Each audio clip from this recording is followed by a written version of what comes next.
नमस्कार. आज आपण एका अशा विषयावर चर्चा करणार आहोत जो एखाद्या स्पाय थ्रिलर किंवा थरारपटालाही लाजवेल.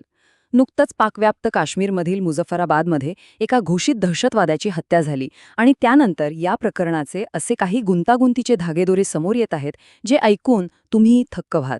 चला तर यामागचं संपूर्ण सत्य आणि परिस्थिती समजून घेऊया.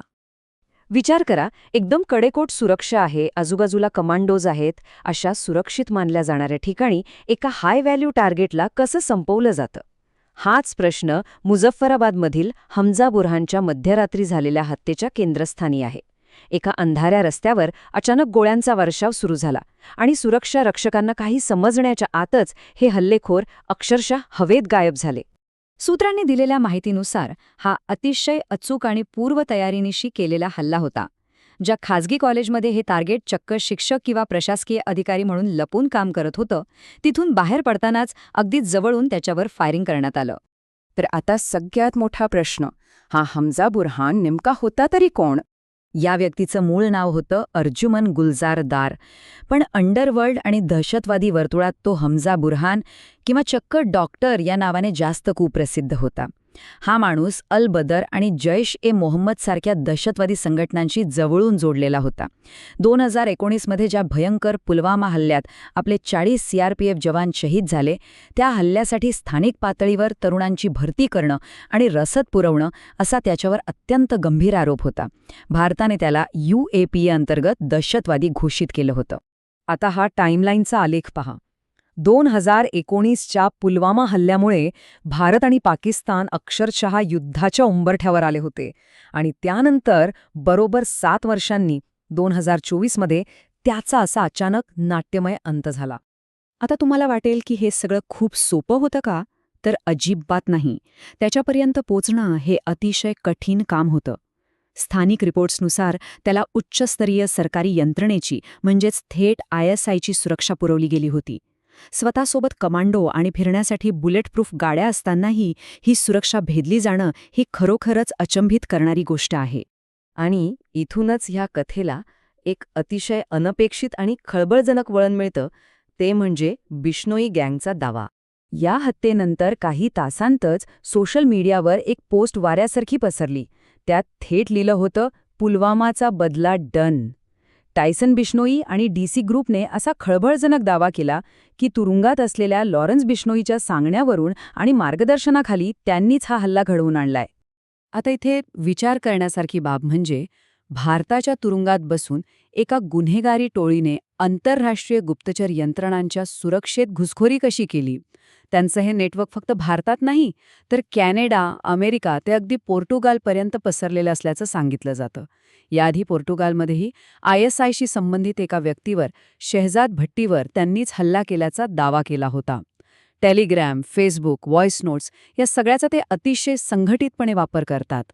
आणि या सगळ्यात एक अतिशय विचित्र PR स्टंटही पाहायला मिळाला. याच पोस्टमध्ये टायसन बिश्नोईने ऑपरेशन ग्लोबल हंट अंतर्गत ड्रग तस्करीशी नाव जोडले गेल्यावर स्पष्टीकरण दिलं. तो म्हणाला, मी आयुष्यात कधीही ड्रग्जला हात लावलेला नाही. कोणी सिद्ध केलं तर मी स्वतः भारतात येऊन सरेंडर करेन. आणि वरून पाकिस्तानातून ड्रोनद्वारे भारतात ड्रग्ज पाठवणाऱ्या दहशतवाद्यांना थेट संपवण्याची धमकी देऊन टाकली. आहे की नाही आश्चर्यकारक? पण पुन्हा मूळ प्रश्नाकडे येऊया. हे एवढं कडेकोट सुरक्षा कवच नेमकं कसं भेदलं गेलं? बुलेटप्रूफ गाड्या आणि कमांडो असूनही हा हल्ला कसा यशस्वी झाला? तर हल्लेखोरांनी अतिशय संयमाने काम केलं. त्यांनी त्याच्या रोजच्या हालचालींवर दीर्घकाळ पाळत ठेवली. कॉलेजमध्ये जाण्याचा आणि येण्याचा अचूक मार्ग, सुरक्षेतील त्रुटी या सगळ्याचा अगदी बारकाईने अभ्यास केला. आणि जेव्हा तो कॉलेजच्या बाहेर पडला, ती एकच योग्य वेळ साधून त्यांनी क्षणाचाही विलंब न लावता आपली योजना फत्ते केली. आणि या घटनेतून एका मोठ्या ट्रेंडची चर्चा नव्याने सुरू झालीय, ज्याला सध्या अज्ञात बंदूकधारी किंवा अननोन गनमॅन म्हटलं जातं.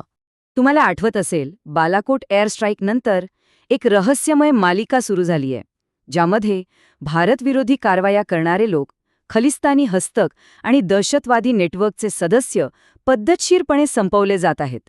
जवळून गोळ्या झाडणं, अचानक बेपत्ता होणं किंवा रहस्यमय स्फोट, ह्या हत्यांचा एक अतिशय स्पष्ट पॅटर्न आता इंटरनेटवर आणि बातम्यांमध्ये दिसू लागलाय.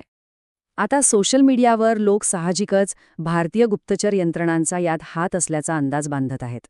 पण एक गोष्ट लक्षात घ्या, कोणत्याही अधिकृत यंत्रणेने यावर एक चकार शब्दही काढलेला नाही. पाकिस्तानी पोलीस पुराव्यांसाठी अंधारात साचपडत आहेत आणि भारतीय सरकारने किंवा कोणत्याही अधिकृत एजन्सीने या सिद्धांतांना दुजोरा देणारं कोणतंही अधिकृत विधान केलेलं नाही. संपूर्ण मौन आहे. चला तर मग आता ह्या सगळ्यावरील प्रतिक्रिया आणि अजूनही अनुत्तरित असलेल्या काही महत्त्वाच्या प्रश्नांकडे वळूया. तुम्ही बातम्यांमध्ये कदाचित पाहिलं असेल की माध्यमांनी त्याला पुलवामाचा मास्टरमाइंड ठरवून टाकलंय. पण दाव्यांमध्ये एक मोठी तफावत आहे. काही सुरक्षा विश्लेषक ह्या लेबलबद्दल अत्यंत साशंक आहेत. त्यांचं म्हणणं आहे की 2019 मधील त्याचं वय पाहता तो मुख्य सूत्रधार असणं शक्य नाही. तो बहुधा या मोठ्या नेटवर्कमधला केवळ एक खालच्या किंवा मध्यम स्तरावरील ऑपरेटर असावा. आणि यामुळे अनेक प्रश्न उभे राहतात. बिश्नोई गँगचा दावा खरोखरच खरा आहे की ते फक्त एका भूराजकीय हत्येचं श्रेय घेऊन प्रसिद्धी मिळवण्याचा प्रयत्न करत आहेत? जर ते खरे असतील तर त्यांनी स्थानिक गुप्तचर यंत्रणेला एवढा मोठा चकवा कसा दिला? आणि सर्वात महत्त्वाचं, प्रत्यक्ष जमिनीवर गोळ्या चालवणारे ते अज्ञात शूटर नेमके कोण होते? हे अजूनही एक रहस्यच आहे. शेवटी मुझफ्फराबादमधील या घटनेची धूळ जसजशी खाली बसत आहे तसतसा एक अतिशय गंभीर प्रश्न उभा राहतो. या सगळ्या रहस्यमय हत्यांचा खरा फायदा कोणाला होतो? आणि जेव्हा संघटित गुन्हेगारी, अंडरवर्ल्ड आणि अत्यंत गुप्त असं आंतरराष्ट्रीय पातळीवरील हेरगिरीचं युद्ध यांमधली सीमारेषा पूर्णपणे पुसट होते, तेव्हा नेमके काय घडते? या विचार करायला लावणाऱ्या प्रश्नासोबतच आज आपण इथेच थांबूया. या संपूर्ण प्रकरणावर तुमचं काय मत आहे याचा नक्की विचार करा.